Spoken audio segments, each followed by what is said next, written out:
Setelah informasi lebih lengkap soal pemeriksaan Firly Bahuri, ada jurnalis Kompas TV Alfania Rizky langsung dari Barreskrim Mabes Polri di Jakarta. Selamat petang, Alfa. Apakah pemeriksaan Firly sudah selesai saat ini, Alfa? Selamat petang Ibrahim dan juga saudara. Kalau saat ini pemeriksaan terhadap Ketua Nonaktif KPK Firly Bahuri masih berlangsung. Kalau informasinya pemeriksaan ini sudah berlangsung sejak pukul 10 pagi tadi, artinya sudah 6 jam. Firly Bahuri sebagai tersangka pemerasan mantan Menteri Pertanian Syahrul Yassin Limpo ini sudah berlangsung. Belum ada informasi kapan pemeriksaan ini usai, tetapi untuk materinya sendiri tadi dikonfirmasi oleh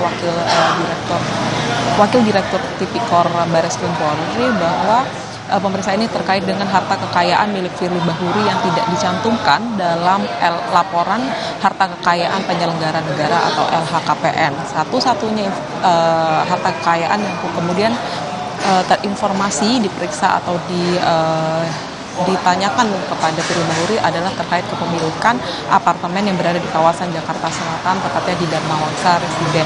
Penggeledahan apartemen tersebut memang sudah dilakukan pada awal Desember 2023 ini, sekitar tanggal 5 Desember, tetapi saat itu memang belum terkonfirmasi apakah apartemen tersebut milik Firly Bahuri. Tetapi tadi kuasa hukum Firly Bahuri, Ian Iskandar, ini sudah menyebutkan bahwa apartemen tersebut memang sedang dalam proses jual beli dengan Firly Bahuri, sehingga tidak bisa sepenuhnya dibilang milik Firly Bahuri. Hal tersebut yang menjadi alasan pihak Firly Bahuri tidak mencantumkan apartemen Dharma Wangsa Residen tersebut dalam LHKPN milik Firly Bahuri. Dari hasil pemeriksaan hari ini akan diketahui apakah benar memang kemudian ada beberapa harta kekayaan yang tidak dicantumkan Firly dalam LHKPN-nya. Terkait dengan statusnya sebagai tersangka, tentu saja ini menjadi pemeriksaan ketiga dari Firly Bahuri yang dilakukan di Barreskrim Polri.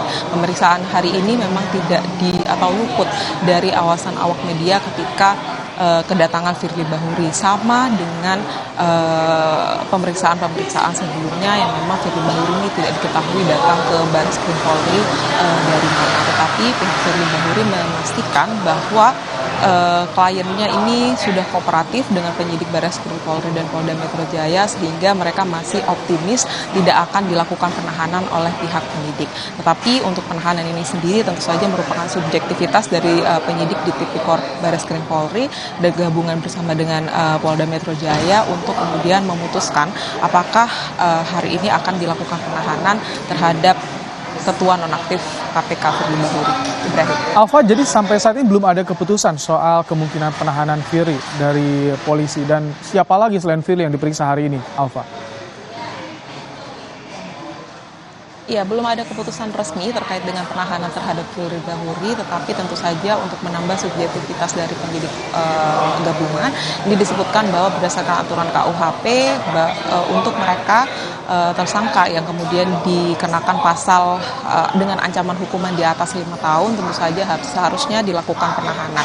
Tetapi terhadap Firly Bahuri ini memang tidak dilakukan penahanan sampai saat ini, padahal beberapa pasal berlapis ini sudah dikenakan terhadap Firly Bahuri, mulai dari pasal pemerasan, kemudian suap dan juga gratifikasi. Hal tersebut secara objektif tentu saja seharusnya bisa membuat penyidik ini memutuskan untuk melakukan penahanan. Tetapi kalau klaim dari pihak Firly Bahuri ini menyatakan bahwa kliennya ini kooperatif untuk melakukan pemeriksaan sehingga tidak dibutuhkan adanya penahanan. Tentu saja alasan-alasan ini tentu menjadi pertimbangan dari penyidik untuk memutuskan apakah ada penahanan atau tidak terhadap Firly Bahuri. Ibrahim. Terima kasih Alfania Rizky untuk laporan Anda langsung dari Barreskrim Mabes Polri di Jakarta.